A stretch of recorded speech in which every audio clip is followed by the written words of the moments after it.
was surrounded by the wrong group of people throughout middle school and high school. But during that time, like, I loved my friends. So, like, I didn't think anything was wrong with it. Once senior year hit of my high school, I got into a fight with my best friend since 5th grade. And I kind of was just like, I can't be friends with you anymore. Like, I'm done. I can't do this anymore. And so I was sitting at lunch one time with, like, my group of guy friends and my group of girlfriends. And I was just looking around. And this was after the fight had happened. And I was like, not physical, verbal, not physical. I've actually never been into a fight. But I was just looking around and I was like, I don't want to be associated with these people. I'm Maddie. I'm Azhani. It girls. Maddie, Berezowitz, and Azhani, Tealer. I'm Lit Girl. Podcast with a couple It Girls. Yes, ma'am. I'm Lit Girl. Podcast with a couple It Girls. It Girls.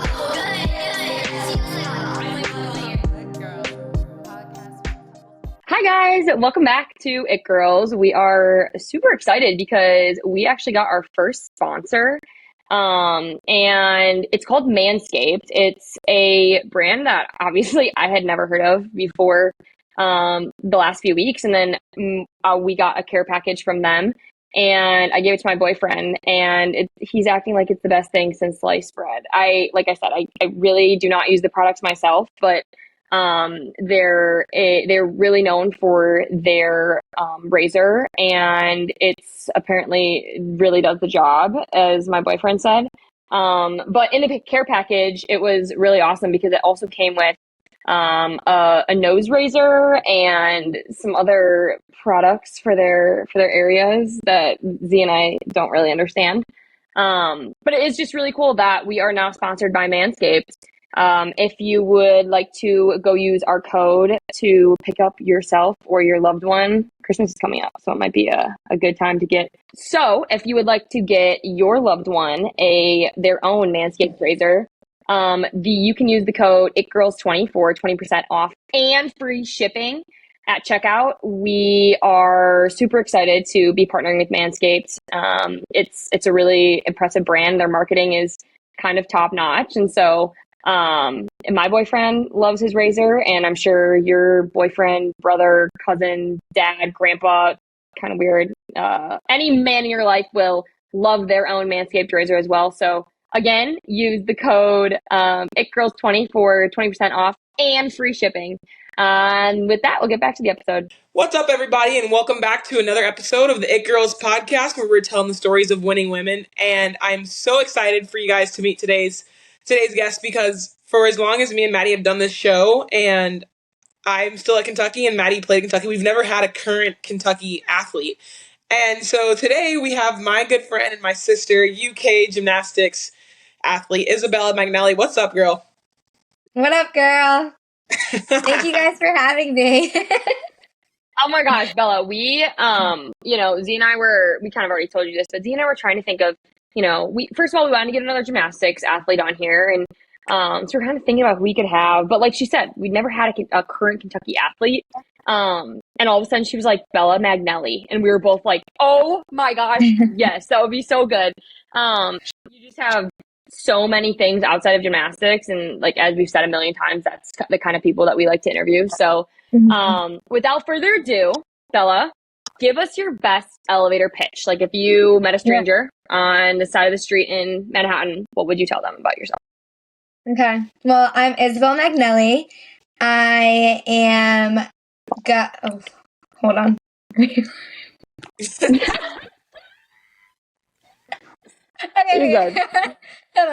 Okay. Ready? Okay. I'm Isabella Magnelli. I am a UK gymnast. I am from Suffern, New York, which is a small town 30 minutes north from New York City. I am Italian. I love Italian food. I have an older sister. She's 26 years old.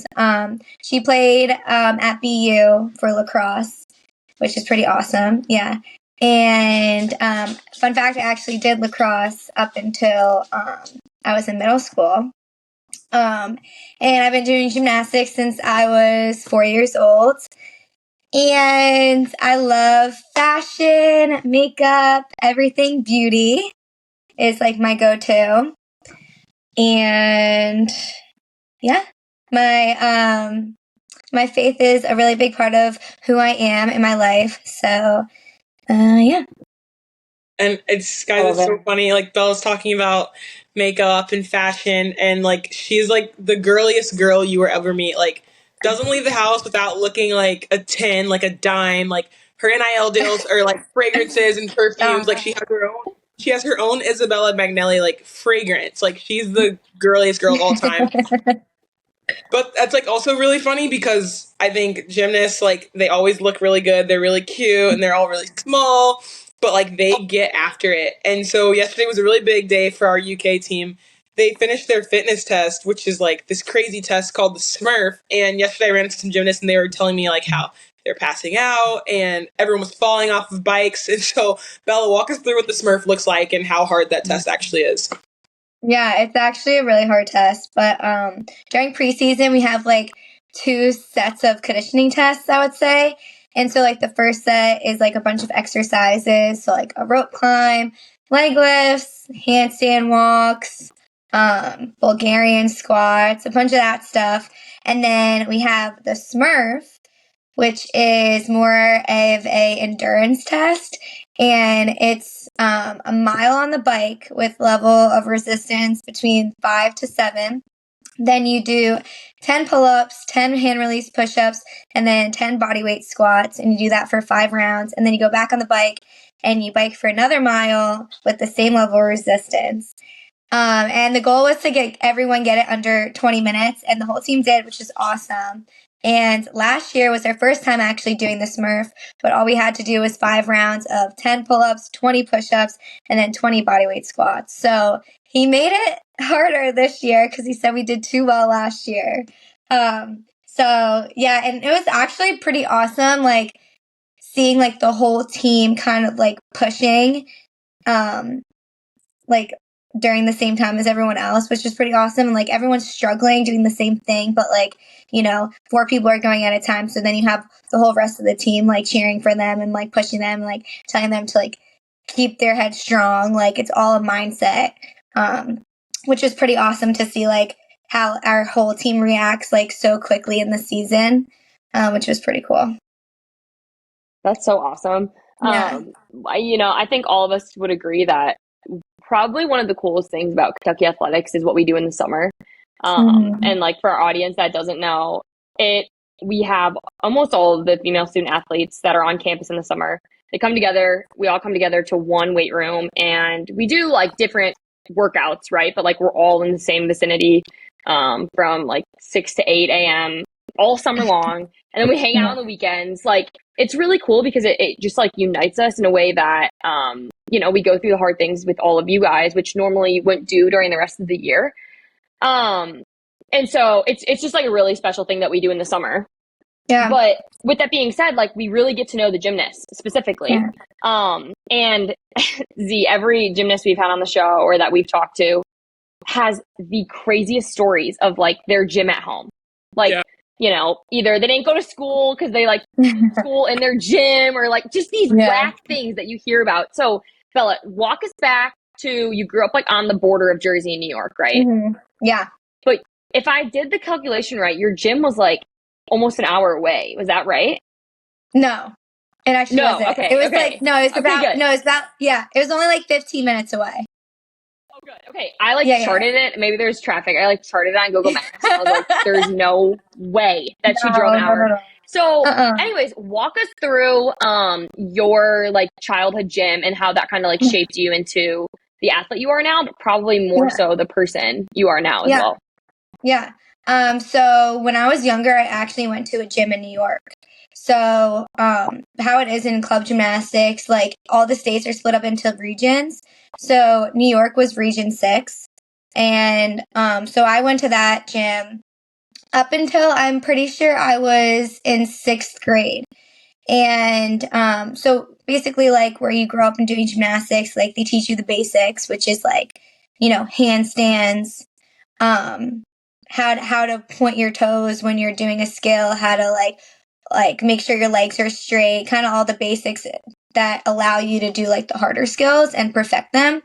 And so when I hit around middle school, this friend of mine, her mom talked to my dad and was like, Isabella has a lot of talent, but I'm telling you, you need to take her to a different gym, because where she needs to go later on in life when she goes to college, like this gym isn't going to take her there. So, and I wasn't even like, my parents and I weren't even thinking about like switching gyms at all. I loved my gym that I was at. I love the coaches and everyone. And so my dad was like thinking about it, and he was like, okay, maybe she is right. Like, let's just go look.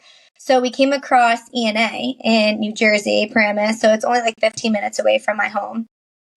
And I tried out there, and I was nervous. Like, I was in middle school, so I wasn't young. So, you know, I was around all these older girls at the time.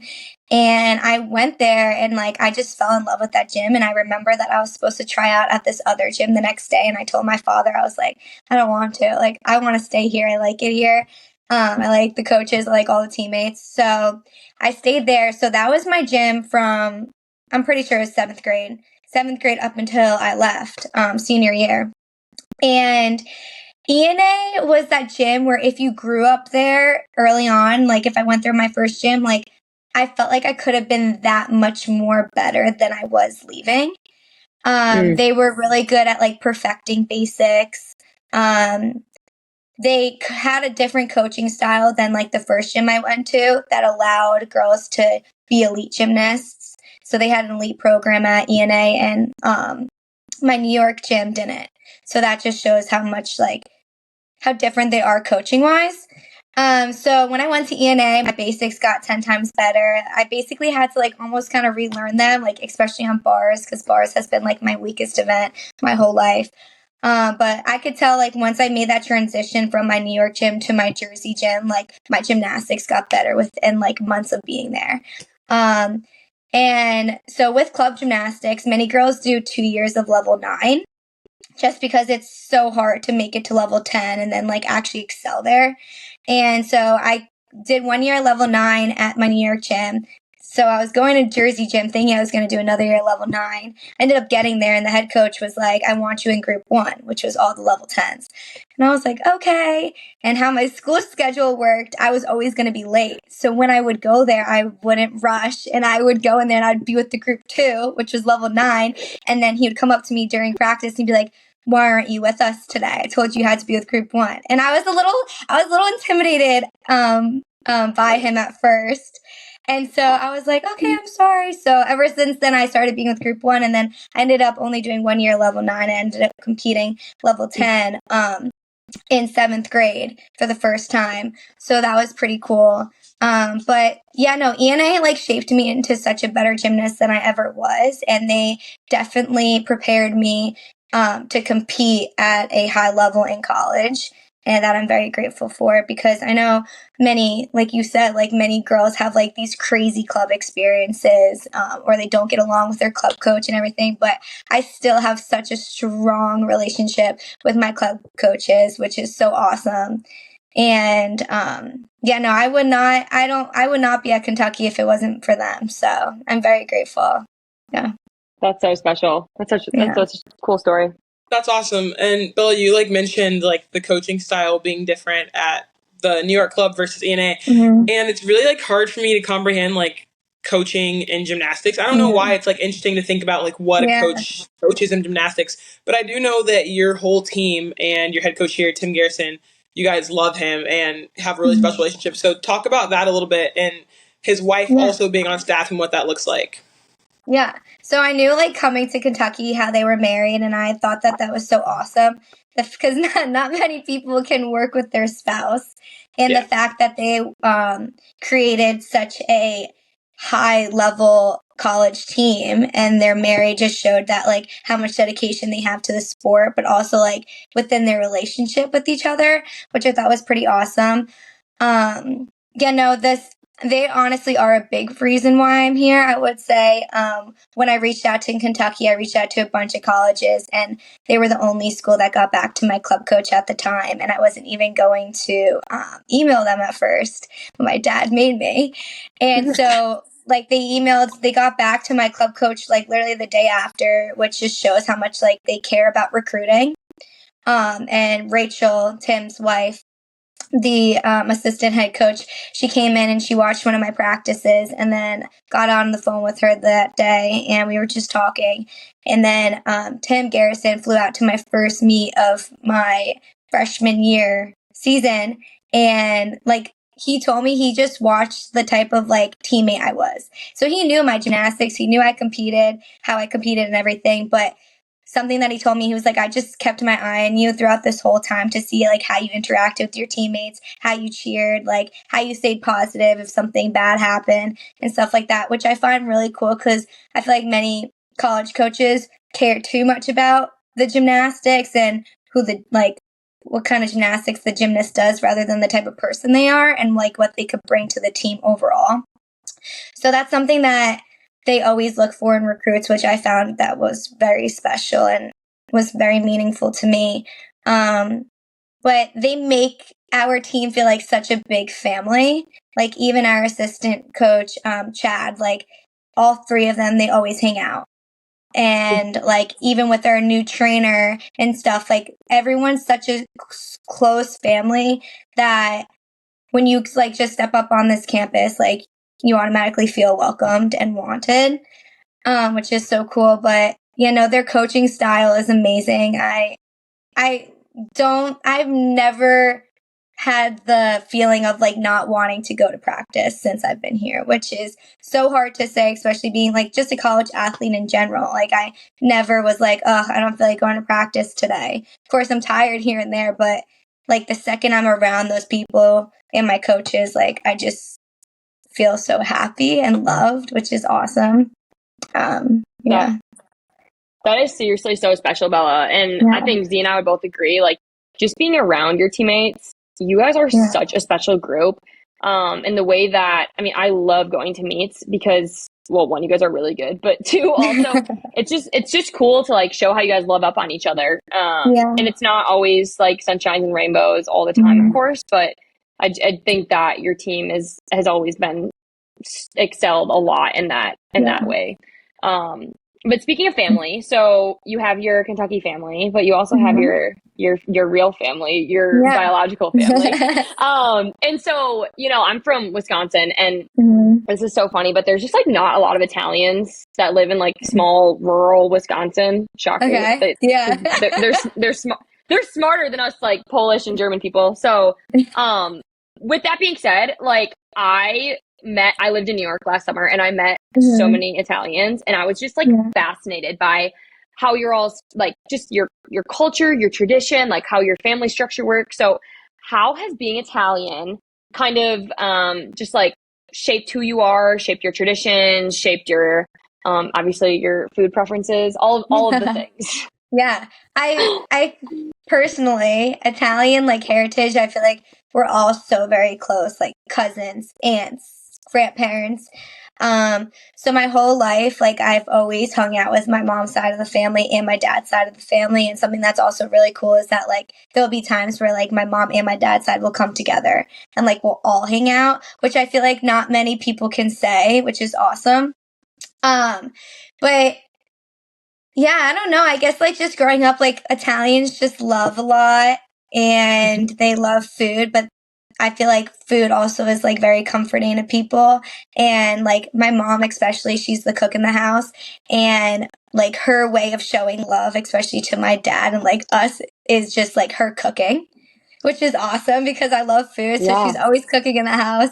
But yeah, I would just probably say like more of like the Italian side of me is like the love, and I would say I guess a little bit of spunk. Yeah, say, that is Bella to a T. That is literally Bella to a T. Like Bella Magnelli, love and spunk. Like that's the title of your book.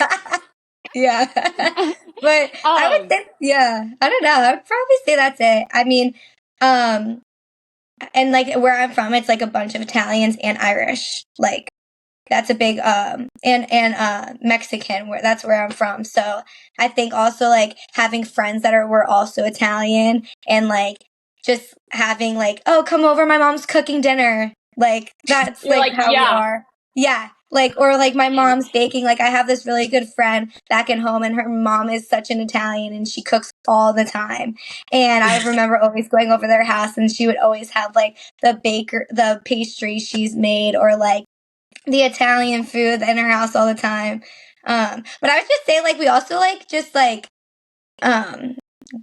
gather and like be around food, if that makes sense. Like, I feel like food's so comforting to people that, like, I feel like that's like a big thing in Italian. In Italians, it's just like the food and gatherings and eating, you know? Yeah, and just like celebrating around it too. Yeah. I've done honestly, like, this is going to sound kind of weird, but I've done a lot of research about like the traditional Italian heritage and how you all really celebrate the food that you eat. And you know, you can't, not worship isn't the right word, but you're really grateful for time together and for food together. So talk about your parents, just like how you and your sister were raised, how I'm sure like all parents, they really made you the person you are, for better or for worse. So just talk about kind of how your parents are as people and as parents. Yeah. So I'll give you a little background of my dad. He played baseball his whole life. He played for the minor leagues. He was a pitcher for the Cardinals. So he was a big athlete. My mom was a cheerleader. She did a little bit of gymnastics. But so that's a little bit of their background. My dad's actually a math teacher and a personal trainer. And my mom is a massage therapist. So my whole life I have been treated when it comes to my body. Let me tell you. I've seen pictures of your dad, and like he's definitely a trainer. Like that dude is yoked. Oh yeah, and like when he was younger too, like my mom calls him too skinny now, but like when he used to be like big, oh yeah. But yeah, and then I have an older sister. We're 5 years apart, so I feel like when I was in middle school and she was in high school, like we were close, but it was kind of hard to like have conversations because she was a lot older than me. I didn't know a lot and stuff like that. So once I got to high school is when we got like really close. And like my sister is literally like my best friend, and it's funny because I'm so like my family is so close. Like we text every day in it's called La Familia group chat. We text all the time in the group chat. We're just such a close-knit family that I'm so grateful for. And that comes a lot from like my parents just caring so much about us, me and my sister. And I grew up in a Christian home. So I always went to church. I always read the Bible. I always prayed with my family. And so like that was a big upbringing in my family, and I think that's also another reason why we all love each other so much, and we never had like that like hate towards each other, and like no matter what the circumstance was. And yeah, I don't know. My family and I are just really close. I don't know what else. I love it. Well, no, so it's great. I've speaking of like how you grew up in the church and stuff, I've been around Bella a whole lot in the past 8 months, and so Bella's grown in her faith more than anyone that I've known in the past year, and to see her grow has been really awesome for me, and I've texted you that, but I've gotten to hear your testimony like a few times now because we've gone into different things, but I think your testimony is so cool and probably really relatable to a lot of people, so if you want to share that, go for it. I think it's great. Yeah. So like I said, I grew up in a Christian home. So I always knew about the Lord, and I always felt like I did have a relationship with him, but I was surrounded by the wrong group of people throughout middle school and high school. But during that time, like I loved my friends. So like I didn't think anything was wrong of it. And so I would say one senior year hit of my high school, I got into a fight with my best friend since 5th grade. And I kind of was just like, I can't be friends with you anymore. Like, I'm done. I can't do this anymore. And so I was sitting at lunch one time with like my group of guy friends and my group of girlfriends. And I was just looking around. And this was after the fight had happened. And I was like, not physical, verbal, not physical. I've actually never been into a fight, but I was just looking around and I was like, I don't want to be associated with these people. Like, for some reason, I just don't feel welcomed anymore. And there's just like this feeling in me that I'm getting that like I shouldn't hang out with them anymore. So coming from being one of like the most popular girls in the school, hanging with the most popular group, I ended up sitting alone at lunchtime in the library by myself like my whole senior year. And I was never dependent on anyone, I felt like my whole life, but I felt like many people were dependent on me. So I gave a lot of like my love and care for people, and I would satisfy them, but I never felt like I ever got that back. And I felt like my way of like satisfying myself was doing that to others. So I never really put myself first in certain situations. I kind of just wanted to make everyone else happy around me.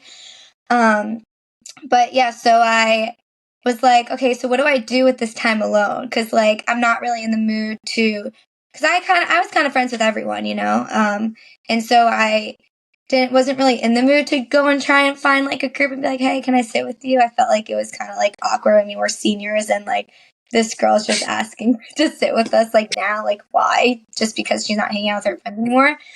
So that was the time when I really wanted to get closer to the Lord, and I remember starting to like open up the Bible for myself and just starting to read, and I didn't really know where to start, but I was like, okay, I'm going to start at Genesis and I'm just going to read my way through the Bible like it's a book. Well, that's like not the right way to do it, but I was just so like dedicated. You get caught in like, yeah, you get caught in the Old Testament. yeah. You're like, I was oh, like, man, I don't know what to do. I can ask my father, but I didn't, not that I didn't feel comfortable asking him. Like my father was always there. He always made me feel comfortable, but I just felt like it was like a time where I was like, I want to do it on my own. Like, I don't want help.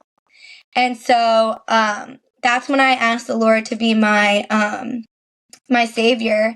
And ever since then, I grew in the Lord. My senior year, I stopped hanging out with my friends. I stopped going out. I stopped partying. I really just like devoted myself to gymnastics and just like spending time for myself. And then I came here and I got into a very toxic relationship like the second I got here.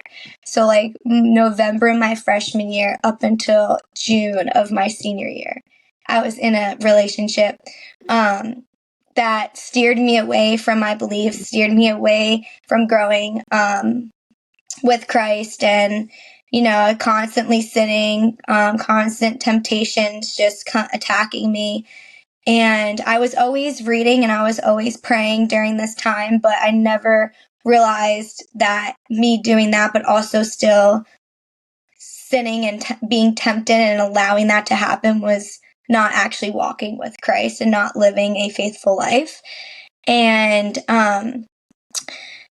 when I love very hard, and then it comes to a point where like you kind of just like emotionally hurt, and then emotions turn into like physically hurting. So I was I got to the point where I was like physically hurting, and like I knew something was wrong, and I knew the Lord was always speaking into me, but I was always allowing him not. I wasn't listening to him, and my ears were closed to him. He was basically telling me, yeah, I know what you need to do and you're just not listening. So there was one night where I prayed to him hard and I was like, just speak to me, Lord. And my like ears are wide open to listen.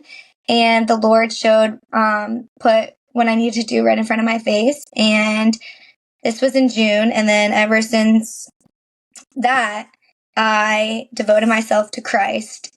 And he has just filled me with so much peace after being hurt for so long that I haven't been hurting.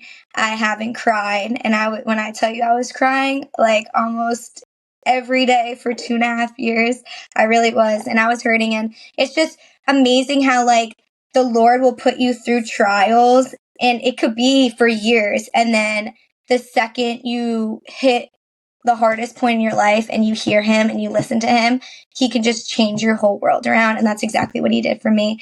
And yeah, so ever since June, I've been walking with Christ. I got baptized recently. My faith has been growing in the Lord.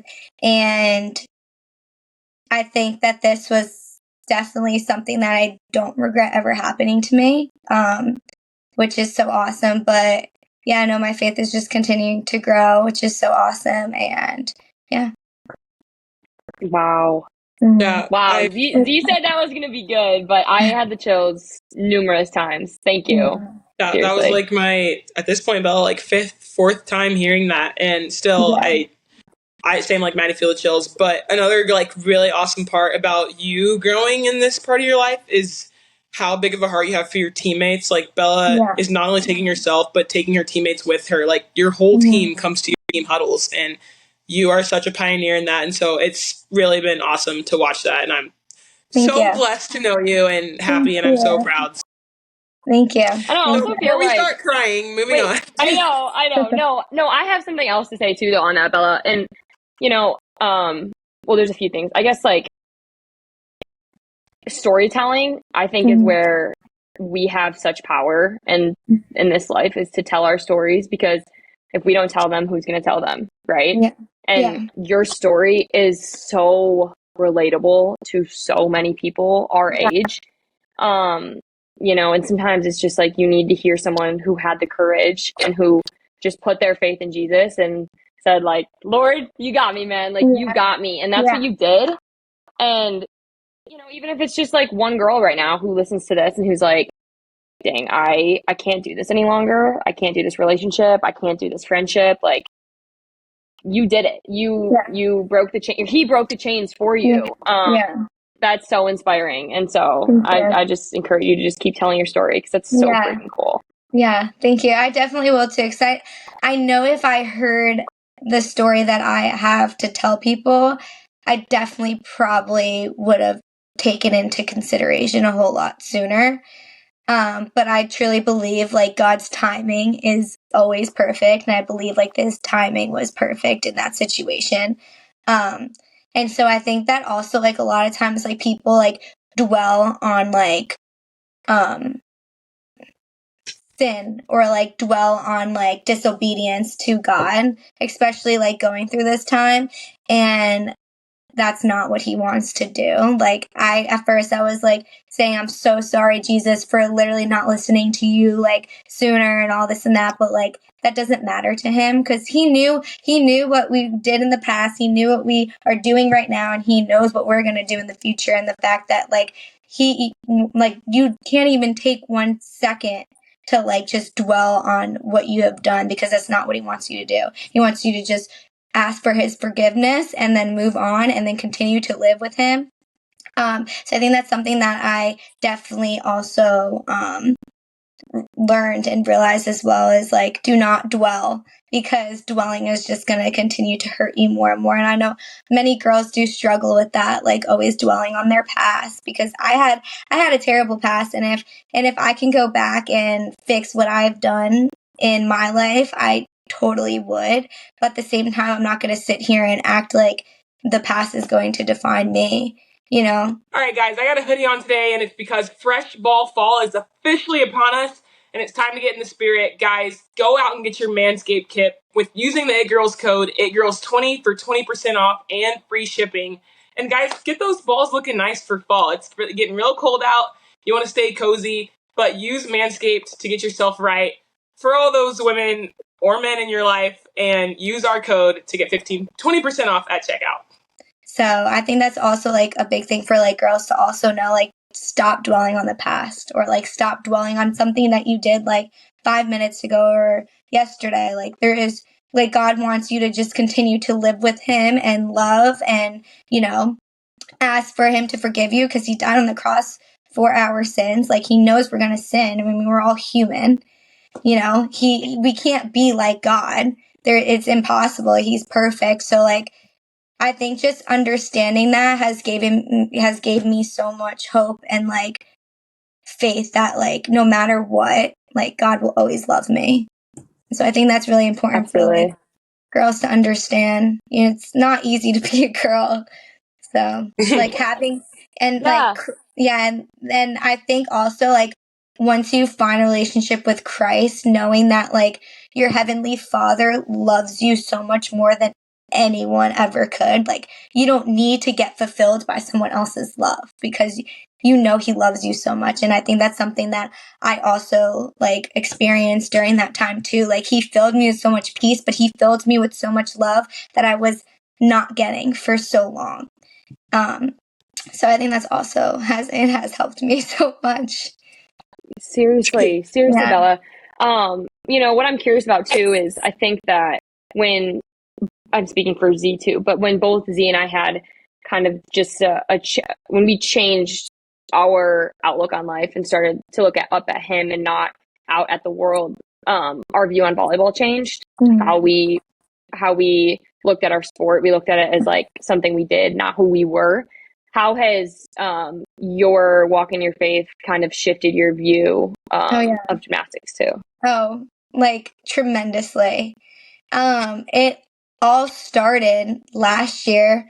I still say it, but I started saying this thing like trust in the Lord. And that's all I would say before I got up on the beam, before I ran down the runway, before I stepped up on the floor. Like, I would always say trust in the Lord. I would say it before I did a skill. I would say it during the skill.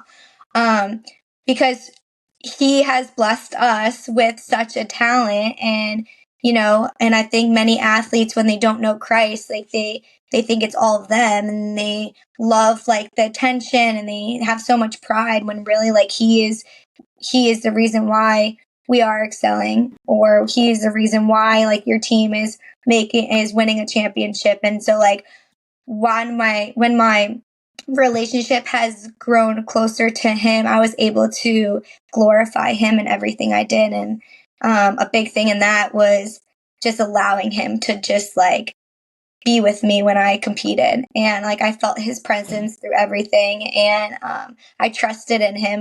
He knew if I was going to stick it, or if I was going to fall or make the routine. Like, he knew it already. I just had to put my trust in him in order for me to accomplish it. But like, I just continued to glorify him each and every day, even at practice. And I think once I started trusting in him and glorifying him and understanding that I am where I am because of him, my gymnastics excelled. And he allowed me to have so much accomplishments this past year. And it was the best year I've ever had, ever. And he's blessed me to the point where I couldn't even see it for myself. Meaning, I would get a score on beam and I'd be like, really? Like, I didn't even think it was that good. But he put the judges' eyes there to see it and gave me a score that they thought that, I could get. But it was funny. It was like the whole season I kept on saying to my coach, I was like, it was probably like during SECs, I was like, I don't even understand how I get these scores. Like, I really don't. And I think that's me, just like, I'm a perfectionist, and I not judge myself, but I'm so hard on myself when it comes to certain things that like, if I see something like my leg being bent, I'm like, oh, that's like terrible. Like, that's a 9.8 right there. But then they see a 9.95. And I'm just like, wow, that's so awesome, because it's just like, I trusted in the Lord, and I'm just glorifying him through all my routines and everything. And so I think just having that mentality, and also like continually to speak it to my teammates, has just created us to become so close, and like allowed us to go to nationals this past year. And which is so awesome, because like my team is so open to like knowing about God, and we always pray before meets. Like, we always hold hands, we always pray. We have a chant, and we just like sing Jesus, like. And some girls on the team, like, they believe in God, but I don't know if they have a relationship with him, But the fact that they see it coming from me, and they see how I'm accomplishing what I'm accomplishing by trusting in the Lord, then it allows them to be like, oh, okay, like, I want to trust in the Lord. Like, how do I trust in the Lord? Like, I want to excel the way Isabella is for my team. Like, how do I do that? And I can see, like, she prays, she does this and that. And I think, like, just doing that stuff and allowing them to see it is not only going to help them personally, but, like, also help us as a team. And, like, during season, I got, like, faith written on my collarbone. And I always write trust on my wrist before every meet. And so I always hold it to my faith because I know, like, my faith, I will always trust in the Lord. Oh, cute. I always do that before. Yeah. But I also actually have a cool story to tell you, if you don't mind. This was 2 years ago. We were at SEC's, I think it was. And this was before I wrote anything on my wrist. I wanted to write tight on my wrist to remind myself to be tight. And when I tell you the Sharpie was just like, my hand was just writing, I was like, what am I writing? I wrote trust. Like, I didn't even mean to write trust. Like, I swear, like, I literally meant to write tight. And my pen just took me to write trust. And I was like, oh my gosh. Like, God is just telling me, like, just trust in the Lord. There is nothing else for you to think about. Just trust in me. and when I tell you, this was at SDC's. When I tell you I wrote that, I went up and I did a vault and I stuck it for the first time. And I got I think I got a 995 or whatever I got. Yeah, I stuck with my vault for the first time. And that was when I wrote trust. And all I did was trust in the Lord in that whole vault. That moment changed my whole entire gymnastics career. From that moment on, I wrote trust. Yeah, I wrote trust on my wrist. I wrote trust on my wrist for every meet. And then SEC's is 2 meets back to back. And so the next day I was like, I have to stick it again. Like, this meet, or it was regionals. I can't remember. But we had another meet the next day or in 2 days. And I was like, all right, I'm writing trust in my wrist. And I was like, if I don't stick it, because this is when it really counts, because this meet's the one that counts, like, I'm going to be so mad. Like, I'm just going to be like, oh my gosh. I wrote trust. I stuck it again. I stuck my vault again. These vaults back to back that I stuck, I didn't stick one vault ever before this. And so that was the moment that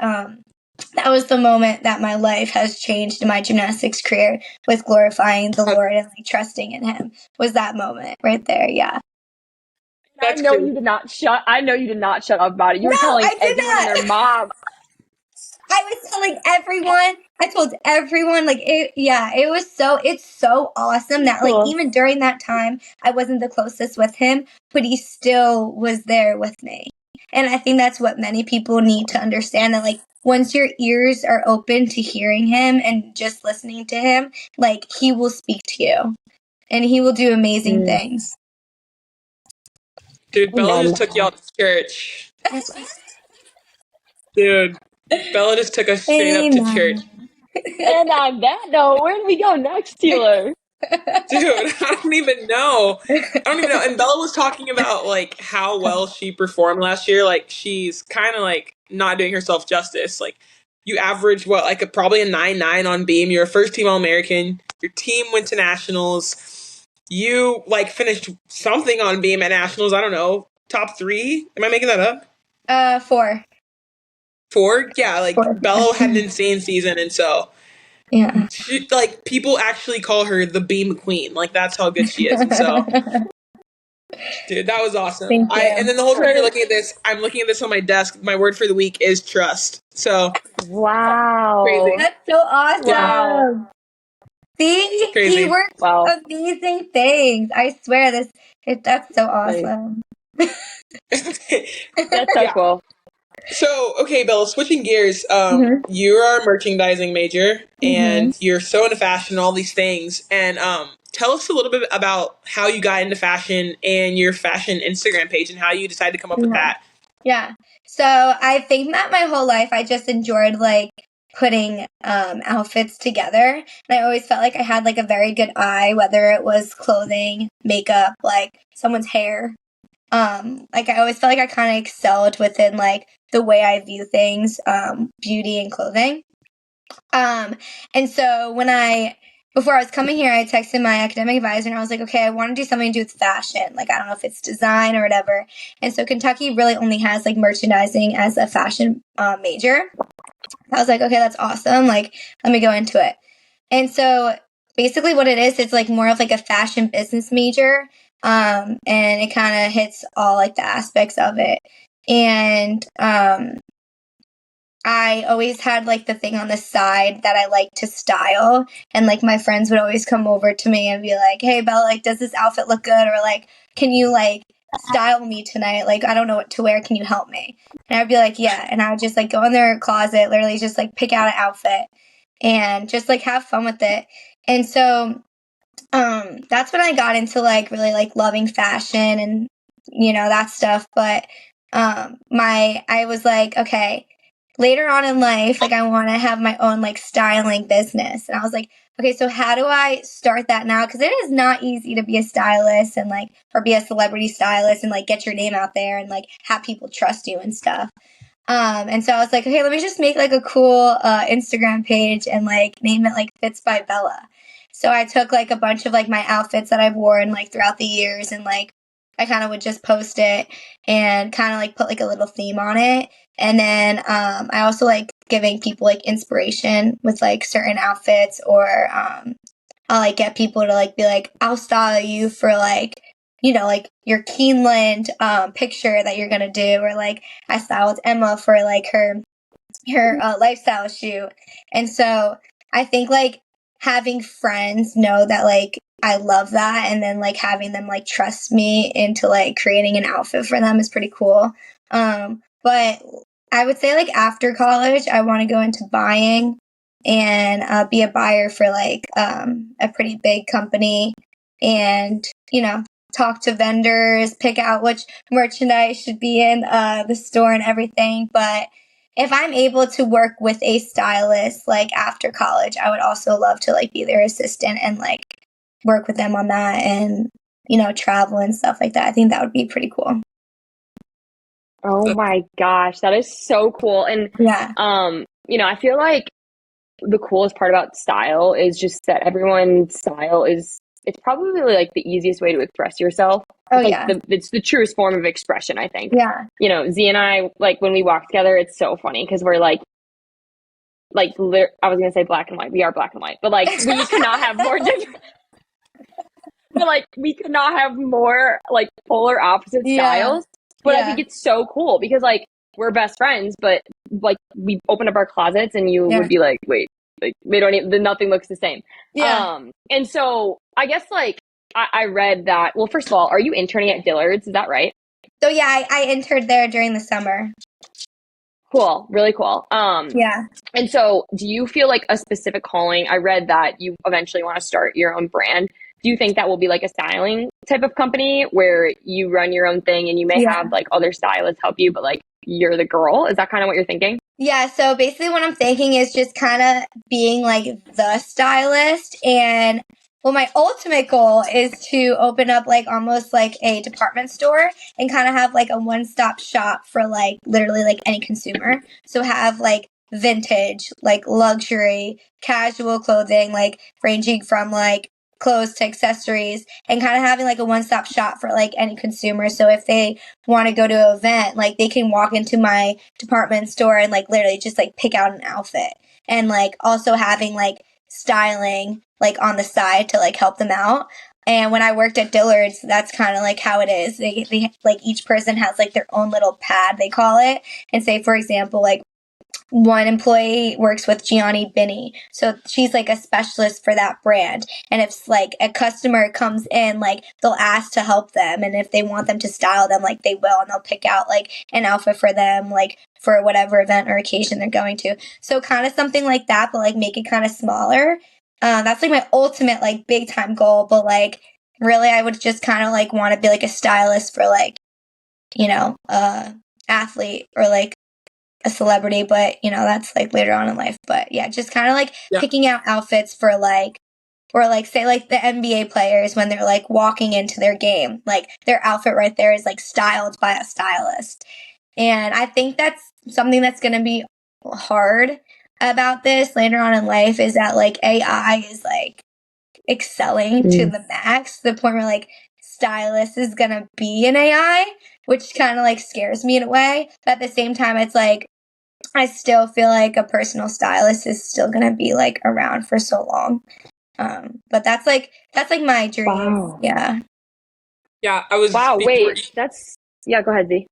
Yeah. Before you mentioned the AI, you're talking about like, it's crazy how many celebrities actually, and how often they use stylists. Like LeBron pulls up in into the tunnel before the game, and he's like, oh, he looks so cool. And it's like, he didn't put that together himself. Yeah, Like, he's paying someone to help him. And it's crazy how relevant that actually is. And so that's pretty cool. And I think, it's so cool because at the same time, it's like, oh, you think that they can, but you're like, oh yeah, no, that celebrity put that outfit together. Like, they know what they're doing. But at the same time, it's like, yeah, they know what they're doing, but they also don't have the time to actually like pick out an outfit and like pick out a theme and do that stuff. So I think that also like allows, because their mind's set on whatever they have to do, and so they don't want to have to worry about picking out an outfit, even though they like love it at the same time. So I think that's also cool because, and especially like coming from like a female being like a stylist to like male athletes, like that's also pretty awesome.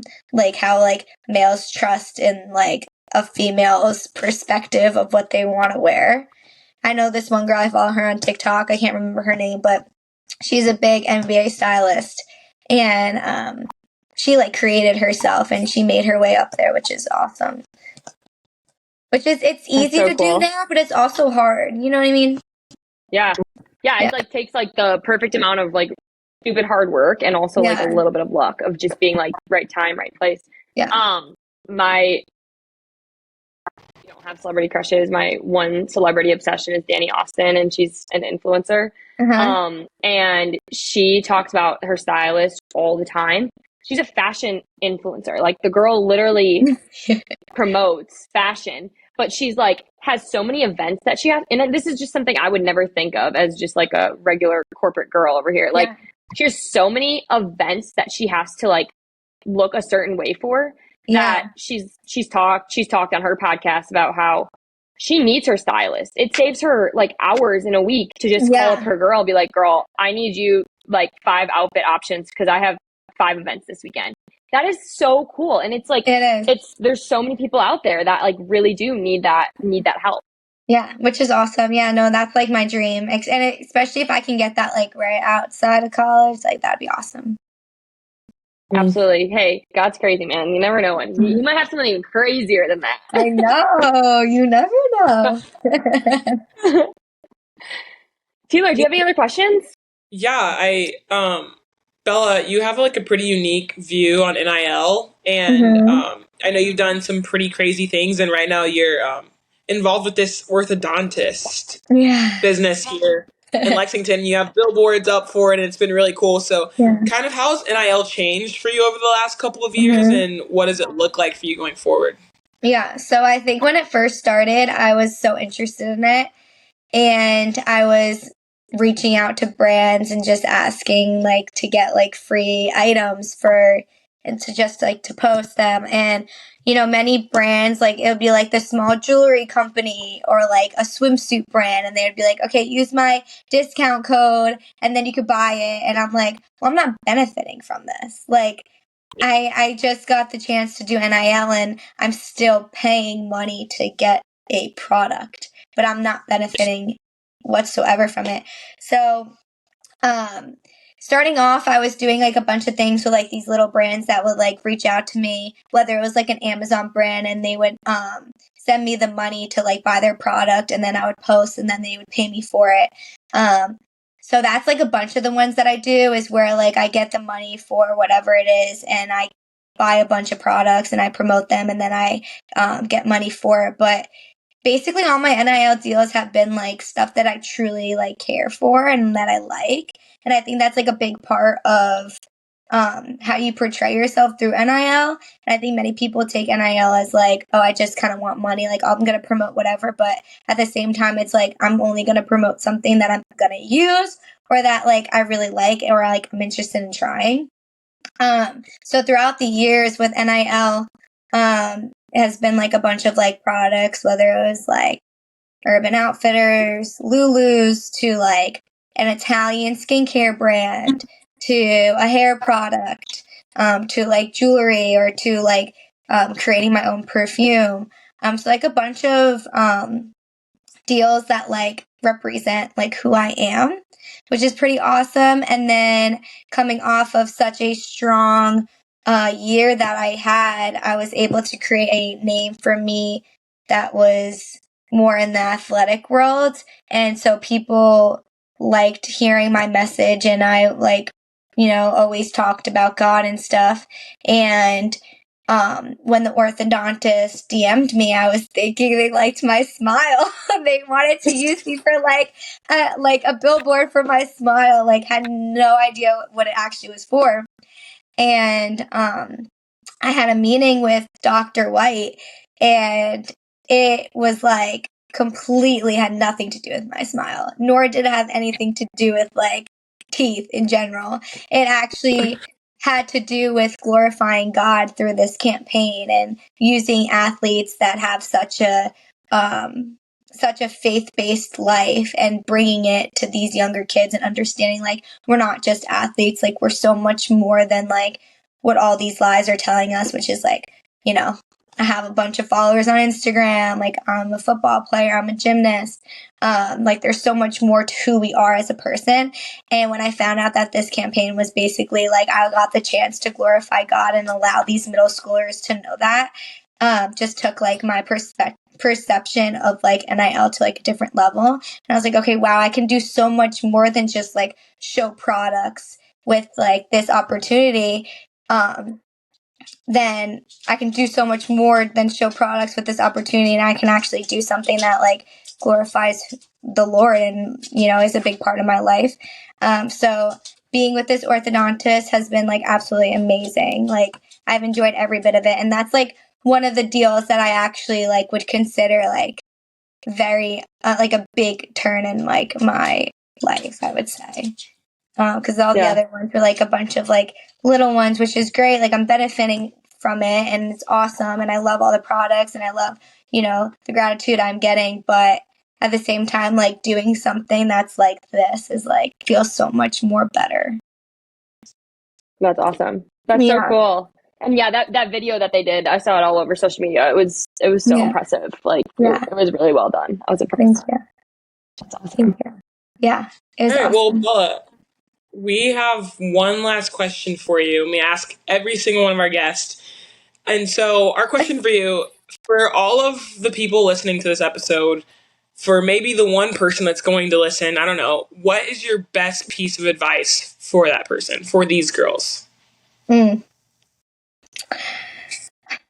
would say that the situations that you are going through does not define who you are. No matter where it's in your sport or in your life, understanding like why you are here and why you are on this earth and knowing like your purpose, will allow you to excel and accomplish like everything you want to. And just, I would also say just finding the Lord. I believe like that truly is like a big, I would just say like a big, what would I say?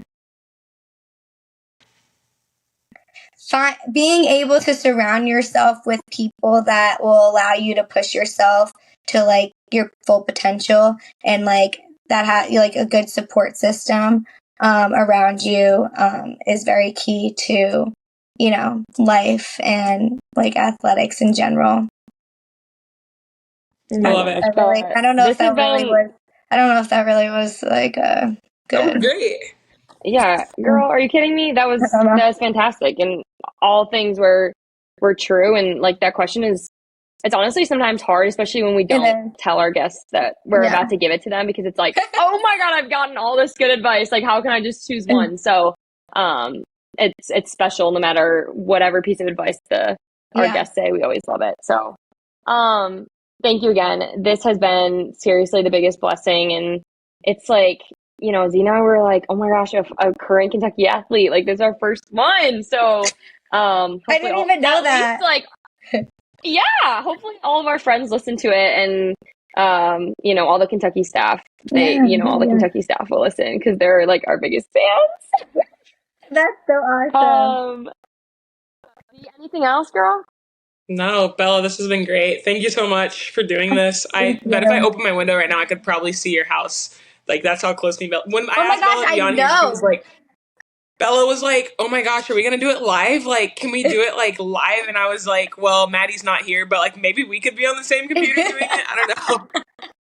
But this has been great. I would have such bad FOMO. That would not be fair. That's what happens when you move to Wisconsin. Oh, Bella, thank you. And we are so grateful for having you on. Thank you guys so much. See you You're the next week. best.